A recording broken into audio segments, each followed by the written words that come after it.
Good day, everyone. Hope everyone is doing good.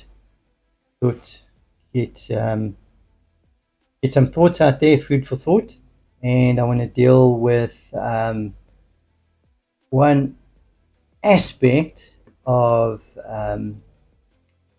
the Christian movement and the destruction of the Second Temple, and how that coincides with just the the, the, the one religion, Judaism, entering into a different era, and how Christianity then starts building its momentum. Okay, just remember what I dealt with in the last video. It's how Christianity um, replaces um, Judaism through the birthright, where Jesus is born as a man from God, impregnated a virgin with his birthright. He is now the Messiah, and we can only, it is told, the world can only get to Hashem, to God, through Jesus. Okay. In this one, I just want to deal with the destruction of the Second Temple, and then how that coincides with Christianity and how it gains momentum. So let's dive right in. Okay, so the destruction of the Jewish temple happened in 70 CE, the Common Era. Okay, the Second Temple in Jerusalem was destroyed in 70 CE during the First Jewish-Roman War. Okay, that happened between 66 and 73 CE in the Common Era. All right. How did it happen? Remember, this is just a summary. Just going to touch on all of these points, just so that you can get that food for thought, and then you can go back and do the research and start thinking about how does Christianity fit into the picture. And where I come from, Christianity is man-made, based on Judaism, where Judaism is the religion that presents the creator of the world, okay, the God of Abraham, Isaac, and Jacob. All right. So, how did it happen? Okay, there was a Jewish revolt. There was a long-standing tension over the Roman taxation, and the heavy-handedness of the Roman governors reached breaking point in 66 Common Era, where a full-scale rebellion broke out and led to various Jewish factions, the Zealots being the most prominent. Okay, so internally, there's a revolt. So there's this unity, there's not a lot of unity. So obviously,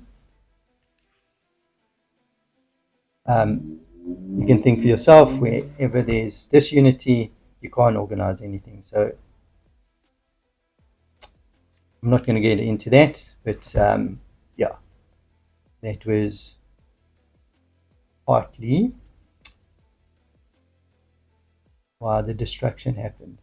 And you can go to scripture where that is prophesied, but I want to deal with the historical side in this video as well. Okay, so then there was a siege of Jerusalem.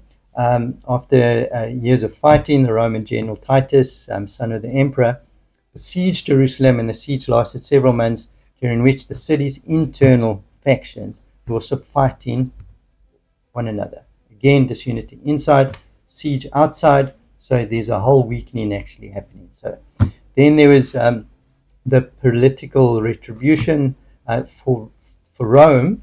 The destruction was a punitive measure. To the Romans, the Jews were a uniquely stubborn population because their monotheism. Remember, monotheism, I've dealt with monotheism before. Monotheism from the Jewish people, God is one, and He is the only one. There is no other. All right? And this was, their monotheism prevented them, the Romans, from participating in the Roman imperial cult, where you're worshipping the emperor thinking that he's God, or the people thinking he's God. All right. So the destruction of the temple was meant to crush the spirit of the rebellion and demonstrate that the absolute power of the Roman state. Okay. Then there's just a question that goes on that is also asked, was it an accident or by design, the destruction of the temple? Okay. One thinking is the temple had to stand because that was, for one thing, it was a beautiful structure and architecture, and it was just there as a monument that could have been kept for the conquering nation or empire to just say that's what we conquered, and it's just a monument and keep it all intact. Okay, or should it be destroyed? Okay, so the Roman Jewish historian Josephus, who was there, claimed that Titus wanted to save it, but his soldiers, fueled by fury and hatred, set it ablaze. All right. So there's also a thinking that it was intentionally ordered the destruction to eliminate the central religious and political rallying point of the Jewish people. Okay. So, but you'll see a little bit later on, there's significance in that, because if you totally destroy it, which they did, they totally destroyed the temple and they buried it. So if you do that, if you think about, if you want to write history or rewrite history, you want to totally destroy anything that is left from the previous era.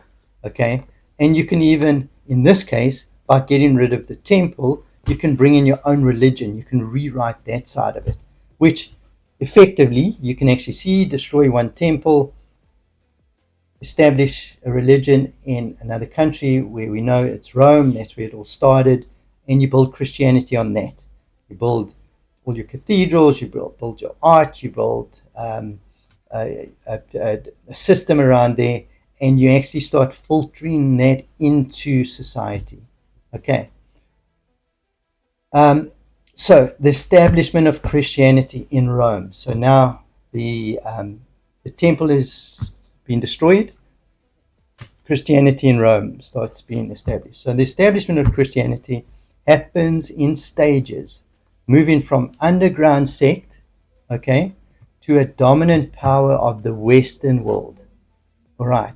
So if we look at the destruction, that was around 70 Common Era, and then 200 and so years later, there's a legalization of Christianity. The Interdict of Milan, after centuries of sporadic persecution, Emperor Constantine the Great issues an Interdict of Milan. This did not make Christianity at that stage the official religion, but it made it legal and ended the state-sanctioned persecution. All right. A few years later, if we're looking at 12 years later, there's a consolidation. The Council of Nicene, where Constantine convened the council to settle theological disputes and created a unified Orthodox Christian doctrine.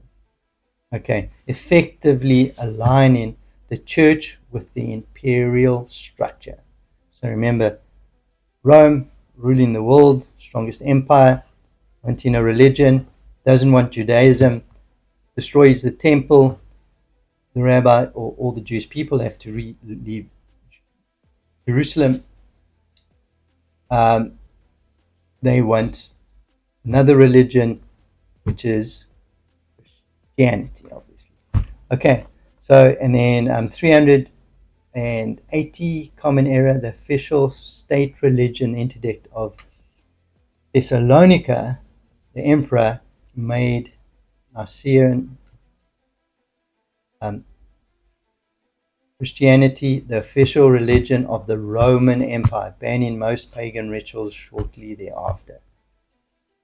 Okay, so now we see how is that implemented. 70 CE Common Era.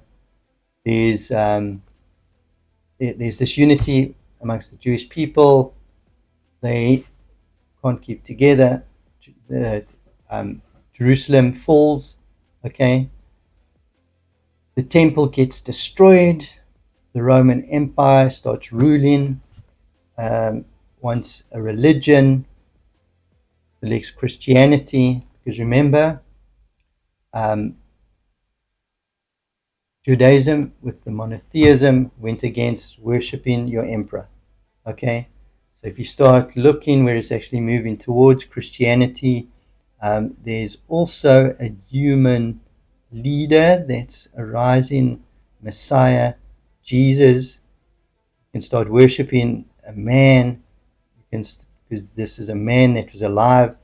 You've got the emperor. So that is in the consciousness of the Roman Empire. There's Greek influences as well that is there. So you need to replace it, or you can replace it with something that has the same traits, so that it's palatable and can be received by the masses as well. Judaism, you can't. Okay? Monotheism is God is one.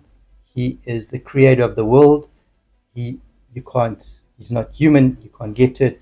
Remember, there was Greek gods that also had children. So that was part of the consciousness, the culture as well. All right. So why did it succeed? So here we go. Okay. There was missionary zeal.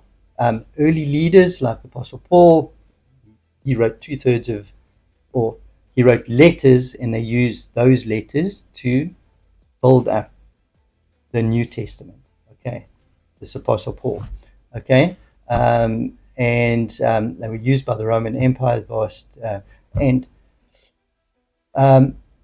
because of the vast road networks and common Greek language, they spread the faith rapidly. So that's why you can actually get it out there. Social appeal. So just remember, this is the social appeal now. Christianity is based more against the belief systems that were there within the Roman Empire, not on the monotheism from Judaism. Remember that. Always remember that.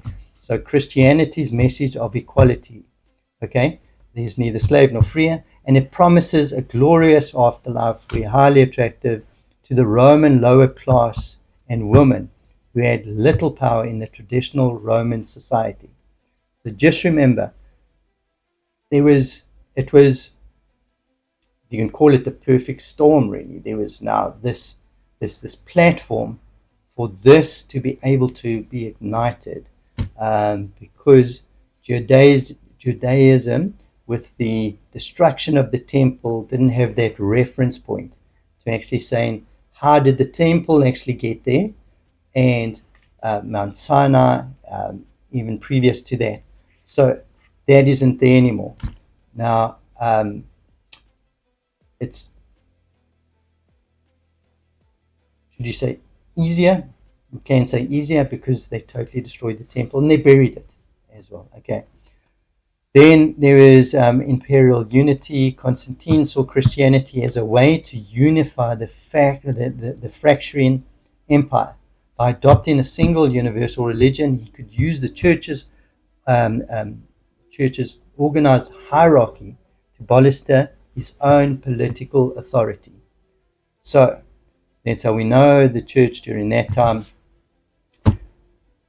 was very close to the top leader of the empires as well. So they controlled the people like that. You can even look how the New Testament is written, talking about taxes, talking about slaves, talking about everything, basically. I can get into that, but it's not for this video. Okay, so historical connection. Okay, Interesting that these two events are linked.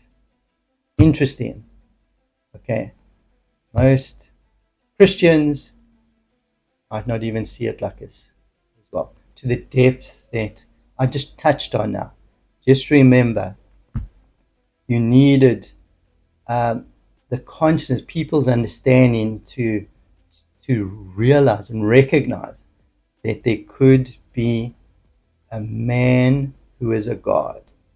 So it fell in line with Roman understanding. Just remember that the emperor, you could worship or did worship the emperor, okay? Or even in Greek mythology as well, that there could be men that are born that have impregnated women by gods as well. So that's all there. That's fresh in there. Judaism can't survive, or doesn't survive, because that's monotheism, where God is one. He's the creator of the world. He's not in his creation. He's separate from his creation as well. Okay. So how is it connected? Judaism traditionally had a temple-based sacrificial religion, and it moved to rabbinical Judaism. Okay. And then that focused on the study of Torah and prayer in the synagogue. So there's a very significant spiritual thing onto there. But we can talk about that at a later date. But it's the prophecies that are playing itself out, and the Jewish people went into exile. All right. Christianity then begins, okay, to distance itself from the Jewish roots. Okay. Without the temple, just remember now the temple's not there, you can now start rewriting or writing it with your own understanding, using the foundation, obviously, of Judaism, okay, because you can't deny the power of the Hebrew Bible, all the principles and everything in there. But what you can do is use the concepts and everything that is in there and build your own religion on top of that by creating a Messiah, a human God, and then building on all these other things that they did about sacrificing from the temple. The temple's not there anymore, but you still need sacrifice, because then they start building it into Christianity, that you still need sacrifice for sin, because in the Old Testament that would have said there, how can we actually say this in the New Testament? Oh yeah, he has this man God, this character, Jesus. Yes, he was alive. He was a Jew. He was a rabbi. He had some teachings.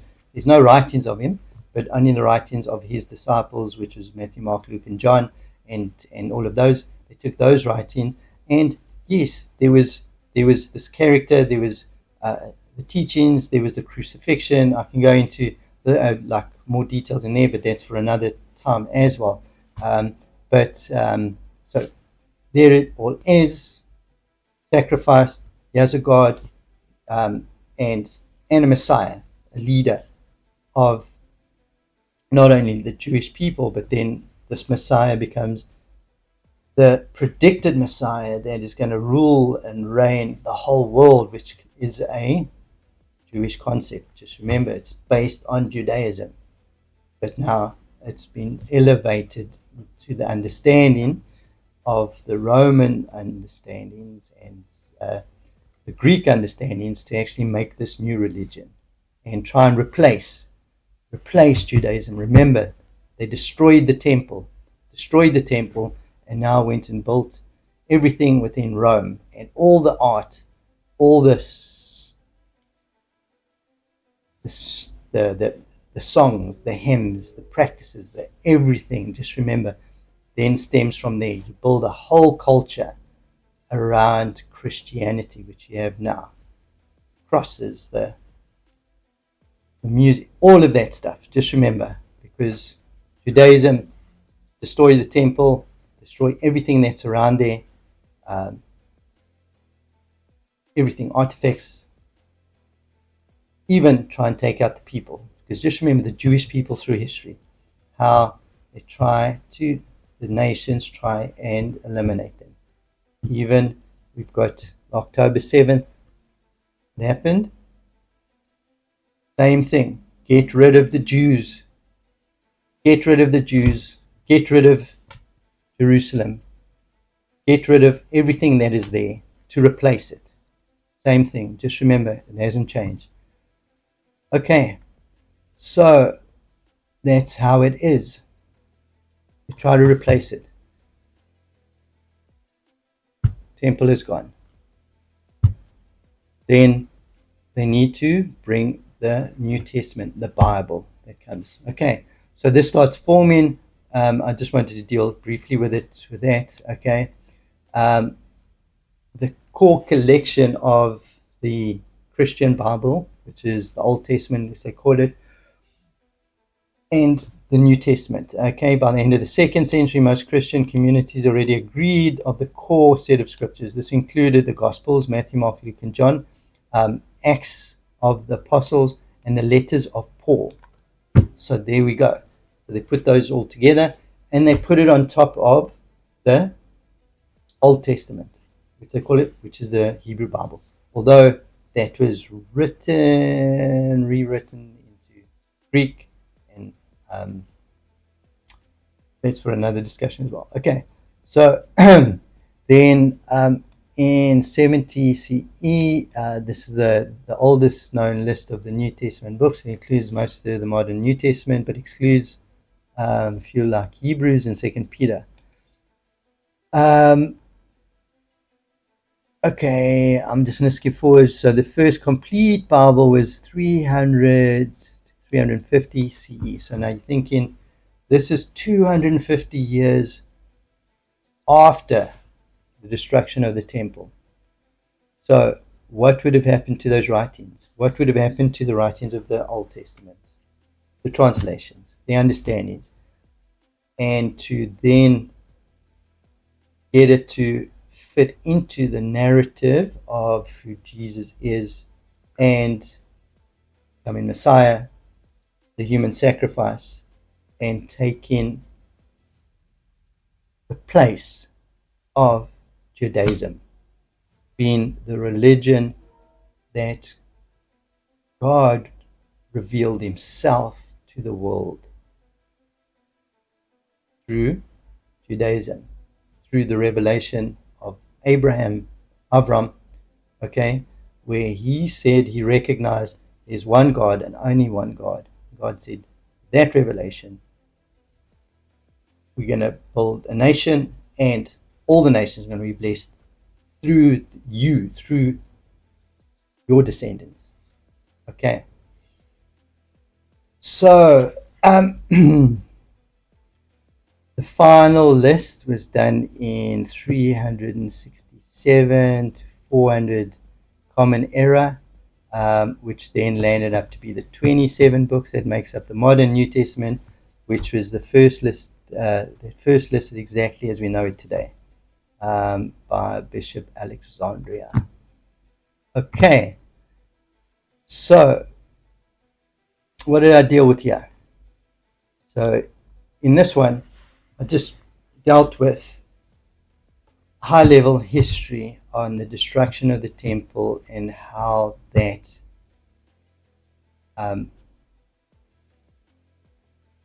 was the attempting of the replacement of Judaism in the world. As we see it today, it didn't replace. As we see it, the Roman Empire didn't manage to do that. There was so many things that happened up to there, but we fast forward to the Second World War, the Holocaust happens, the Jewish people try again to be annihilated by a nation, all right?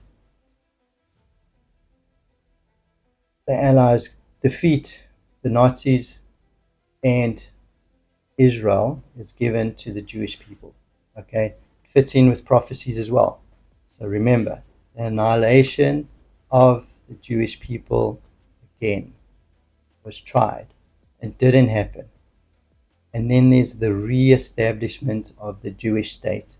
And Jews have a place now to get back to and to re-establish Jerusalem and coming of Mashiach and the rebuilding of the temple, so that the one true God, the God of Abraham, Isaac, and Jacob, can be worshipped and recognized from the place where God designated, right from the times of King David, where Solomon was given the task and the resources and everything to build the temple, where you can now go to Israel, you can go to see the site where the Western wall is accessible, and the artifacts that they actually find in, and that's the place where the third temple is going to be erected again, and the truth is going to enter into the consciousness of the whole world. Christianity tried to replace it. The Roman Empire tried to replace Judaism, tried to take it out and replace it with their understanding of what they thought you can make the whole world believe, not take into account that there is a God, that there is a creator, okay? And it's not Jesus. He wasn't there. He wasn't part of it. Jesus is a character in history that lived, was Jewish. There are teachings on that, but if you break down what his teachings were, they are based on Judaism. So any rabbi could come up with those teachings, or a well-learned and studied rabbi can come up with those teachings because it was given to the Jewish people. It's in the Torah, in the handed down orally as well. So you got the Torah and Oral Torah. So all of that was there. Even Paul had all of that because he even called himself a Pharisee of Pharisees. So he was a rabbi. He had all this information. So the letters that he's writing, he's writing with those revelations. But then he brings in other revelations within the own culture as well, because he says he is a Roman. So he understands that side of it. And some of his writings, if you just read Ephesians 1, that is totally mystical. And he says, this is a mystery that only I know. And this is it. I'm now giving it to you. Okay. So just remember what this channel's about. It's to build a strong Israel and a Jewish people as Jews, not as Christians, because Christianity was implemented by the Roman Empire. With people that understood what maybe religion was during that time, not based on Judaism. Based on Judaism as the foundation, but then replacing it with their understanding of a human God, a human sacrifice, and a Messiah that comes from the Jewish tradition, because he's going to rule out of Jerusalem, and all the nations are going to have a place where they can come and worship the one true God, the God of Abraham, Isaac, and Jacob. Okay, this was quite a long one, I think. But yeah, remember, like, share, comment, and subscribe. And stay strong, stay encouraged, and we'll catch you on the next one.